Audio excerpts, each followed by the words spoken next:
Hello, Internet. Welcome to Only Kind of Everything. And last night we had WWE Bad Blood. And we're going to get right into my thoughts and review of that show. And we're going to kick it off just like WWE did with Hell in a Cell.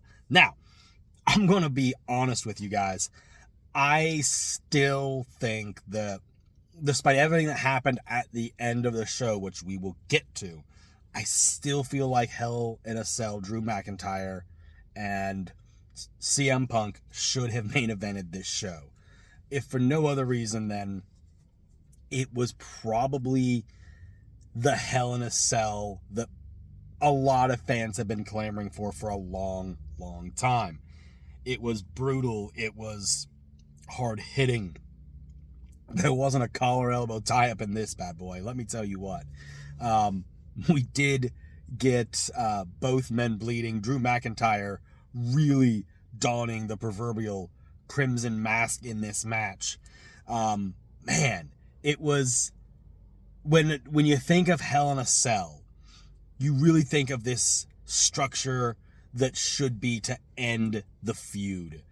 And I really, really think that it was the structure that ended this feud. Now, the only gripe I have, which I guess in hindsight makes sense, when Drew McIntyre grabbed that bag and I popped because I was like, oh my God, we're actually getting thumbtacks to boot. No, it was the beads representing the CM Punk thing, and I get it in the story. It made sense, but in the confines of the match that we were seeing, I really thought we were getting thumbtacks, which, yeah, that is what it is.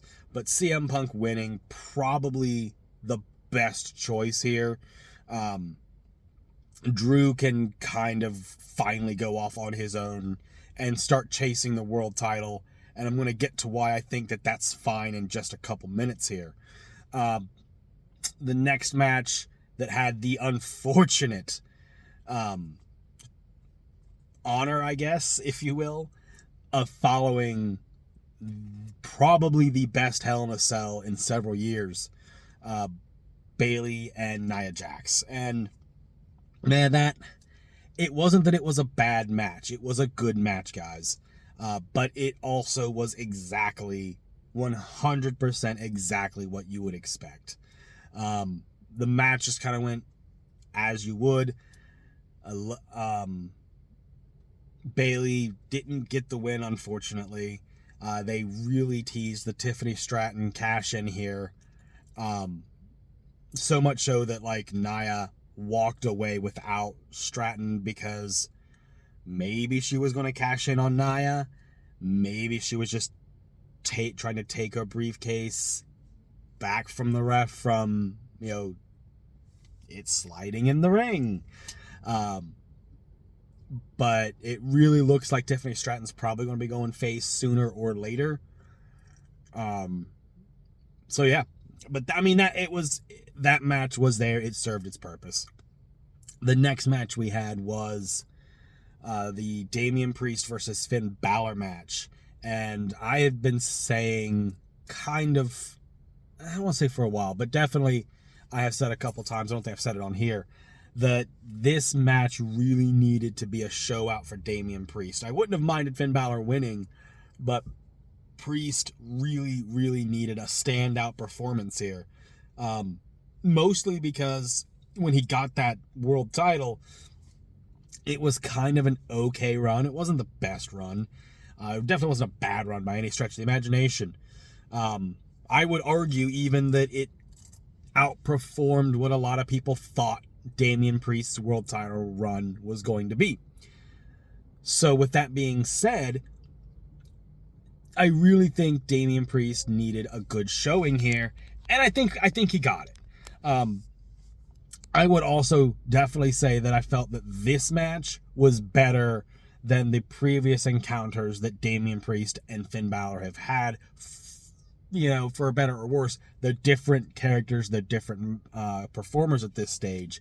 But the match, it's a solid match. I'm glad that the Judgment Day interference that we got didn't really affect the outcome a whole hell of a lot.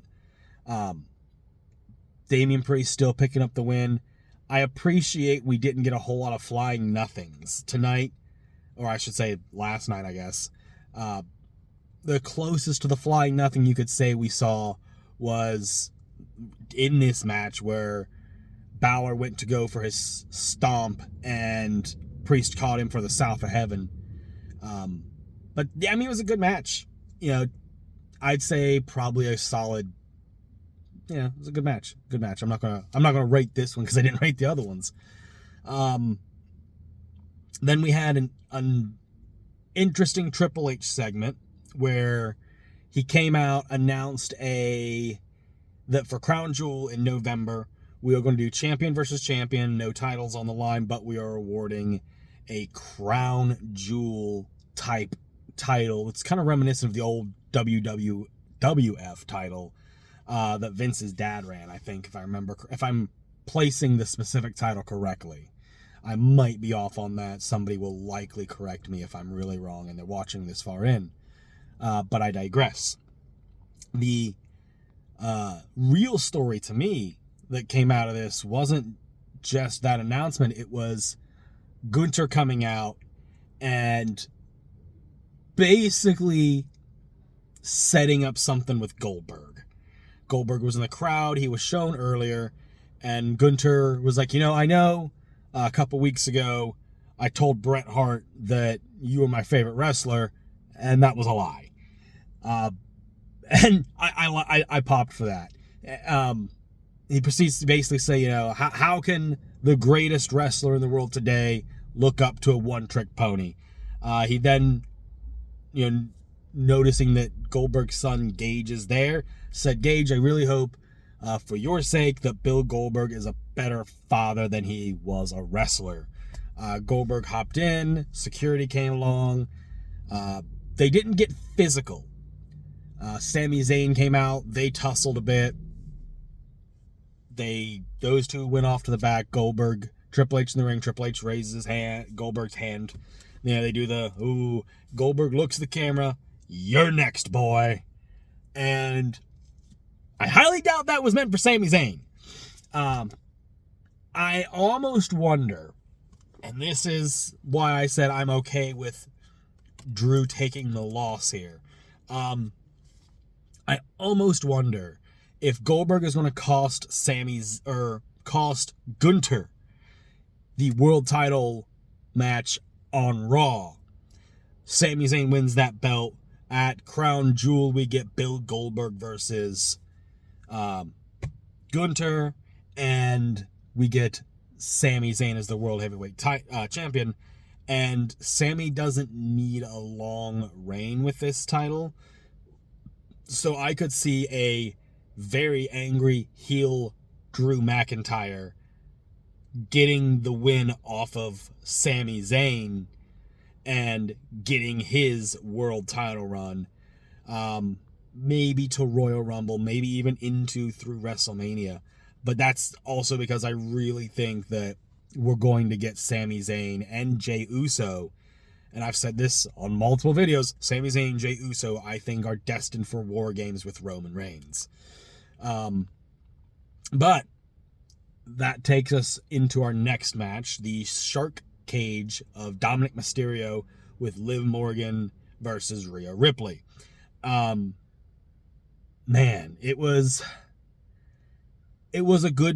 exactly like I expected that match to go, except it was also one of the hardest matches to call going into it. Rhea has basically dominated Liv Morgan every time they get in the ring, so it's hard to see a world where Liv Morgan was going to be able to beat Rhea Ripley without some kind of interference. The match itself was kind of okay. Like I said, it served the purpose. It did exactly what you would expect it to do. We did get a really cool spot where Dominic falls from the shark cage and is dangling by his leg and some kind of chain. Rhea goes up to the ref, who has a little ref cam on, so you see ref view, and she goes, hey, I've got some business to take care of. And the ref goes, yeah, go ahead. She goes out, gets a kendo stick, proceeds to treat Dominic Mysterio like a piñata, and then gets flattened by a returning Raquel Rodriguez. And I'm cool with that. Not so much as an ending. Mommy got her revenge on Dominic to an extent, but given that it was, like a month ago, maybe a little bit longer, but there was talk that Raquel was just never going to be able to return. Medical issues were basically going to prevent her from ever returning to wrestling, and that would have sucked. I'm glad that those ended up not being true. So, that's awesome. More power that Raquel is able to come back and do what she likes. And the ending is all right, It looks like the Judgment Day has gained a new member in Raquel. And I don't know if that means that we get more of Rhea Ripley chasing Liv Morgan, or how that's going to work. Because, yeah, technically speaking, due to a disqualification, Liv did lose the match. Rhea Ripley wins the match. Title doesn't change hands, but it's still, the second or third time that Liv has beaten Rhea Ripley. Rhea's going to have to likely earn a shot again at Liv Morgan, and I just don't know if we need another encounter so soon between these two. I kind of want to see Rhea do something else for a minute, just as a refresh for her. Because, she's kind of getting a little Bray Wyatt-ish in that she's really, really awesome week to week, but she's not getting the job done where it counts. And that, I don't think that's going to be indicative of the remainder of her booking, but I would give her a couple big wins just to kind of keep the character strong. And the next match is the main event. The Bloodline versus Cody Rhodes and Roman Reigns. Now, right here, I'm going to take a moment to say that the Atlanta crowd was trash basically all night. They popped well enough during the Hell in a Cell, but pretty much the rest of the night they were dead. It was just an affront to what these men and women were doing. And I don't normally like to say this, but man, fuck that crowd. They really, really killed some hot moments, in my opinion.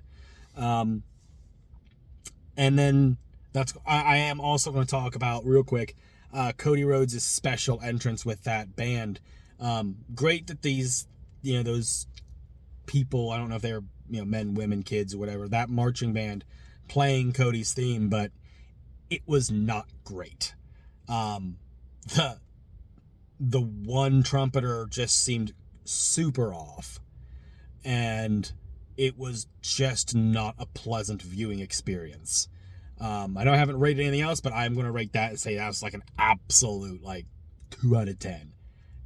Do not, if you're going to do that again, do it with a different group, because that was really, really not great. And it definitely hurt part of Cody's entrance. And then Roman getting some kind of orchestra playing him in as well, that it was much better. And I was talking to Ricky after the match, after the show for me. He was started late.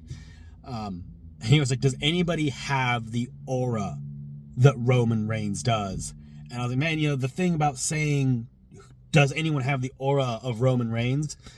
You're talking about goats at this point. You're talking about the Hulk Hogans, the Rocks, the Undertakers, the Austins, the John Cenas, the guys who just command a room when they arrive.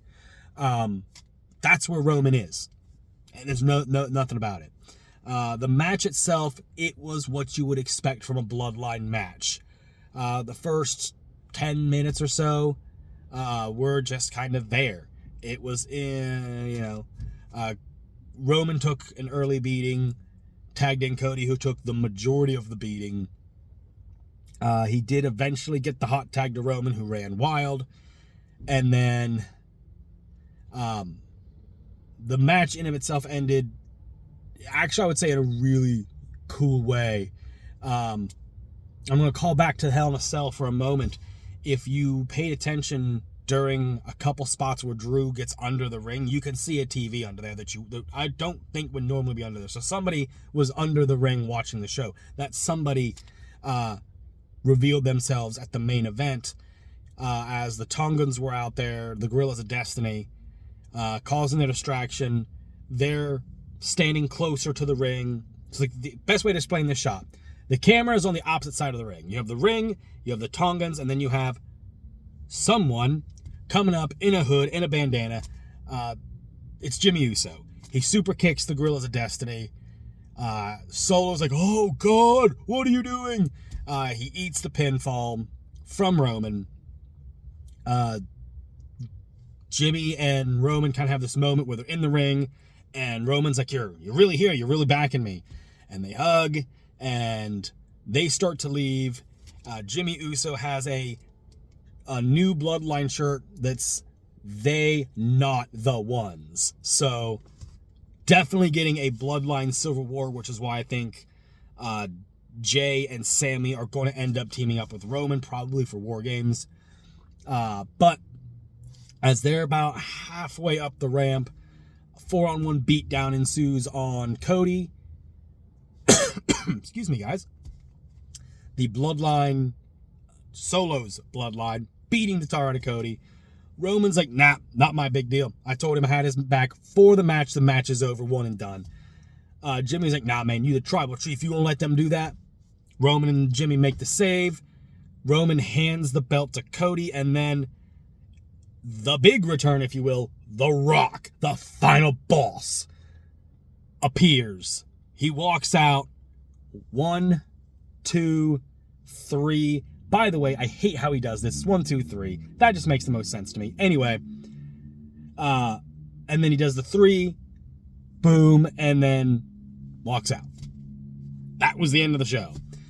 Now there's some things to talk about post-show, which is why I'm actually kind of glad I did this video now.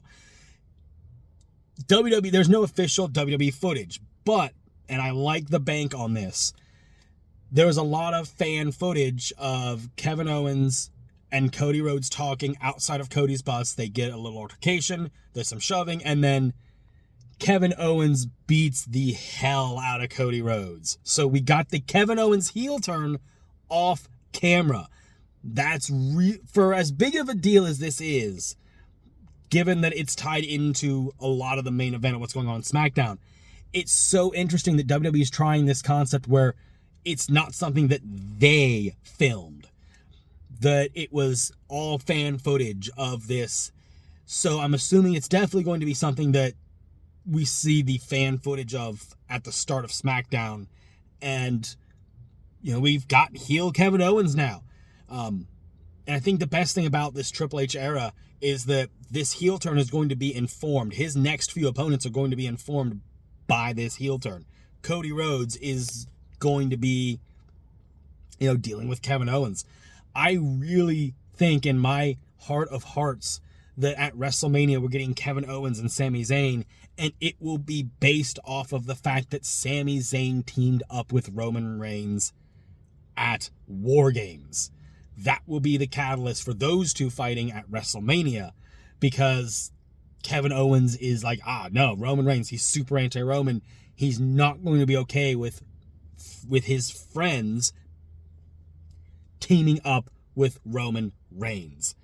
So I think that Triple H is definitely laying some foundation, not just for Crown Jewel, not just for War Games, but I think he's really laying foundation already leading into WrestleMania, which is really smart in my opinion. But overall, I will say this, to me, really wasn't the best show. It was good. I do think the Atlanta crowd really hurt the show overall because they just didn't care. Even, during the main event, they were just kind of quiet, in my opinion, in comparison to other crowds that I've watched. They just kind of were quiet. They didn't really seem to care. So there is that to consider as well. But I really think the show was bookended by two really good matches. The Hell in a Cell and the Bloodline. I still think that the Bloodline, I don't know how you would have done it, because the Bloodline opening the show with Rock doing that, I can see why that had to end the show. But I still feel like Drew and Punk probably warranted the main event a little bit more, but you're not going to follow the return of The Rock, and following that Hell in a Cell was going to be impossible anyway. So I think WWE did the best they could given the situation, but overall, the show wasn't terrible. It was, like I said, it wasn't my favorite. It had some really high moments, but it is what it is. Not every show can be a 10 out of 10. But yeah, I definitely, if you have not seen it yet, go check it out. It's worth the couple hours of your day to go watch it. But guys, that's all I have. I will see all of you in the next video. Don't forget to like, share, subscribe, and we'll see you soon. Bye!